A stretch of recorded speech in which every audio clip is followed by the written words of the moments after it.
Hi everyone, खाऊगल्ली treats या मराठी चॅनलवरती तुमचं मनापासून स्वागत आहे।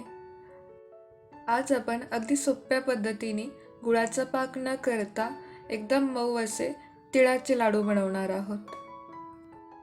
हे लाडू बनवायला तर अगदी सोपे आहेतच, तसेच खायलाही खूप छान लागतात।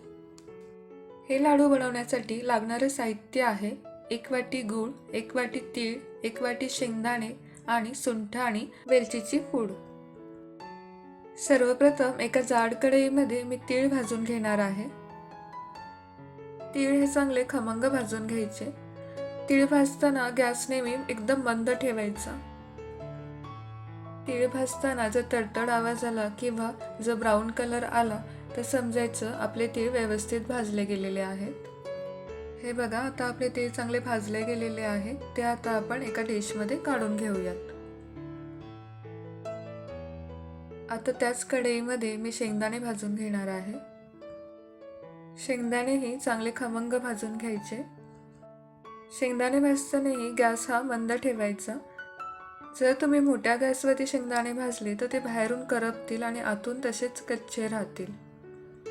शेंगदाण्याची जर साले निघायला लागली तर समजायचं शेंगदाणे चांगले भाजले गेलेले आहेत। हे बघा, शेंगदाणे छान भाजले गेलेले आहेत। आता गॅस बंद करून आपण शेंगदाणे डिशमध्ये काढून घेऊयात। आता मिक्सरच्या भांड्यामध्ये गार झालेले शेंगदाणे आपल्याला घालायचे आहेत। हे शेंगदाणे मिक्सरचं भांडं चालू बंद करत बारीक करून घ्यायचे आहेत।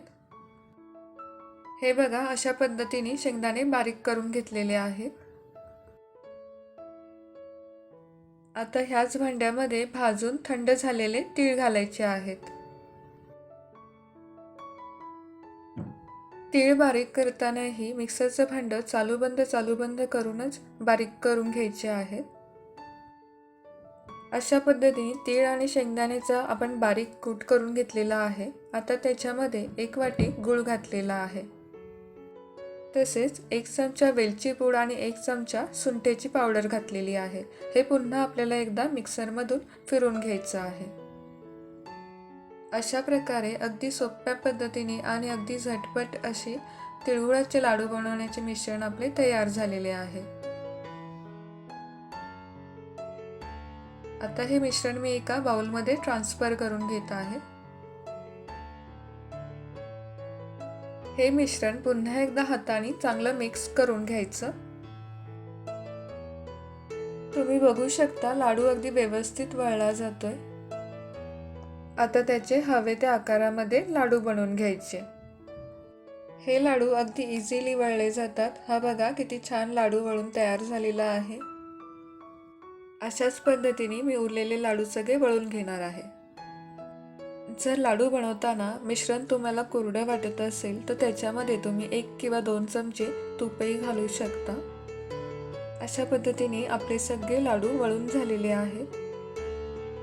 तुम्ही पण हे सोपे लाडू घरी नक्की ट्राय करून बघा। इथे मी तुम्हाला एक लाडू मोडून दाखवलेला आहे। तुम्ही बघू शकता किती छान मऊ असे हे लाडू तयार झालेले आहेत। अशी ही बिना पाकाची पटकन होणारी अगदी मऊ असे तिळाच्या लाडूची रेसिपी जर तुम्हाला आवडली असेल तर व्हिडिओला नक्की लाईक करा आणि अशाच नवीन रेसिपी बघण्यासाठी चॅनलला सबस्क्राईब करा। व्हिडिओ बघितल्याबद्दल धन्यवाद।